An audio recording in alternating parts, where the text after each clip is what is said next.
Now for this one, we're going to be looking at special cases, the factoring the difference of the squares. So difference, that means it has to have a minus to begin with. That's what difference means. And squares, there's a minus before and after the squares. So I see my minus, but I can write this 25m squared. I can write that as 5m all squared minus 2 squared. So I can see it as a difference of the squares. Now my factoring will be 5m plus 2 and 5m minus 2. That's all I have to do. Now, if you don't want to remember the formula, you want to go with the x method, the one we've been working with, do 25m squared plus 0m minus 4. You're looking for two numbers that multiplied equals negative 100. They add to 0, just so you can split the middle term and then do grouping. So it will work. The x method will work. But now the difference of the squares has a special shortcut just to work it a little bit faster. Now looking at example B, 49z squared, I can write that as 7z all squared minus 8 squared. Now here, my answer would be, because I see it as a difference of the squares, my answer would be 7z plus 8 and 7z minus 8. One of my parentheses has a plus, the other one has a minus. Looking at my example C, I can write this as 3x all squared minus 2z all squared. So my answer will be, my factors will be 3x minus 2z and 3x plus 2z. On my first two examples, I did the plus on the first parentheses. On my third example, I did the minus, just to say that it doesn't matter which one comes first, as long as one parenthesis has a plus and the other one has a minus. It's always a good idea to check a factor form by multiplying. That way you can check that you're doing it right. Now we have a little more complex answers. Looking at example A, I can see this as 9y all squared minus 6 squared. So do see the difference in the squares. I'm going to write this as 9y plus 6, 9y minus 6. But now in this case, I see that I can take out a greatest common factor. On the first one, let me divide everything by 3. So I will get 3y plus 2. So that one has a greatest common factor. My second parenthesis, I can divide everything by 3 as well. That one is 3y minus 2 once I divide everything by 3.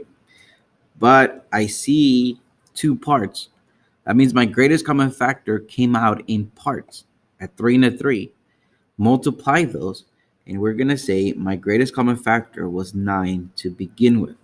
Now, could I have divided everything by 9 to begin with? Why not? But in here, I didn't. My greatest common factor came out at the end, but it came out broken into parts. All right, let's take a look at another case. P to the fourth minus 36. Now we have a fourth instead of a squared. But that one, let me write this as p squared minus 6 squared. So my factors will be p squared plus 6 and p squared minus 6. Now when my factors, the inside the parentheses have a squared, always take a look at the one with the minus. If you can split that one, if you have a difference of the squares on that one, split them. This case we don't, but some cases you will. As an example, let's take a look at example C. I'm going to write this as m squared minus 4 squared. My factors in this case will be m squared plus 4 and m squared minus 4. Do take a look at the term that has the minus. M squared minus 4, that looks like a difference of the squares again, like m squared minus 2 squared. So I'm not going to do anything to my first parentheses. So m squared plus 4, I'm not going to do anything. But the second one, I'm going to split it as m plus 2 and m minus 2. Once again, if your factors have a squared, do take a look at the one with the minus, because you might have a greatest common factor in there, or you might have a difference of the squares. Okay. Now, another special case, we can do the X method. That one always works. Look for two numbers that multiplied equals 25, added is equal to 10. You will be thinking of 5 and 5. And you might say, well, this is x plus 5 and x plus 5. To make it look easier, we're going to say this is x plus 5 twice. Okay, that's one way. The X method, like I said, always works. Or you can just come and say, well, it has a special case. Let me get the square root of the first term. That gives me an x. Let me get the square root of the last term. That gives me a 5. We're going to call this a perfect square. If I multiply these two things that I got, a 5 and an x, if I multiply them and I get half of the middle term, 5 times x is half of 10x. So this is a perfect square. Now, I'm going to put a plus sign in between because I respect the sign from the middle term. And I want to say I have x plus 5 twice. All right, that's a little bit easier. We have a little formula, which you guys can see it on the PowerPoint. I explained it a little bit more in class. Let's take a look at another example. The square root of p squared is p. The square root of 49 is 7. 7 times p is half of the middle term. So I'm going to call this p plus 7 all squared. Once again, I'm respecting the sign of the middle term. If it was a minus, I would have done p minus 7 squared. All right, let's take a look at b. This is an x. The square root of 9 is 3. 3 times x is half of the middle term. So I'm going to call this x plus 3 all squared. Once again, it's plus because of the middle term. Looking at my example C, the square root of y squared is y. The square root of 121 is 11. 11 times y is half of 22y. So I'm going to call this y plus 11. Once again, it's a plus because of the middle term, squared. Now we're going to do difference of the cubes. Now we're going to move into special case. This is cubes. I want to write this, everything as cubes, m to the third minus 5 to the third. Okay, so difference of the cubes. Now this one, I'm going to go m minus 5. That's my first term. Right, I'm just going to ignore the cubes.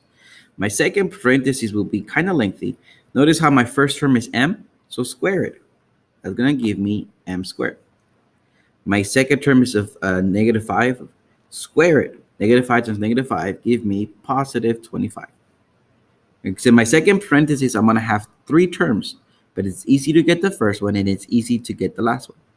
Now for the middle term, I see I have a minus in my parentheses, so I'm going to do the opposite side. I'm going to go plus.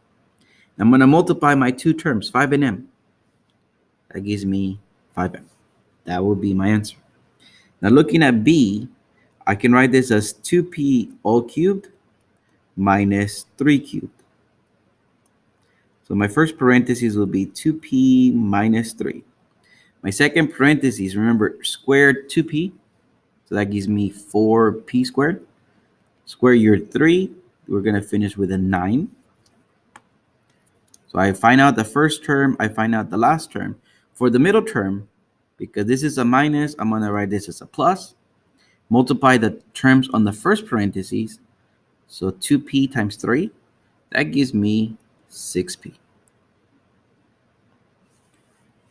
Lastly, let's take a look at C. You're like, well, 4, I cannot write it as a cube. So why don't we divide both sides by 4? In this case, we do have a greatest common factor. Let me divide both sides by 4. So I have 4 inside the parentheses m to the third minus 8n to the third. Now I'm looking at the inside of the parentheses as m to the third minus 2n all to the third. So my parentheses, the first term will be m minus 2n.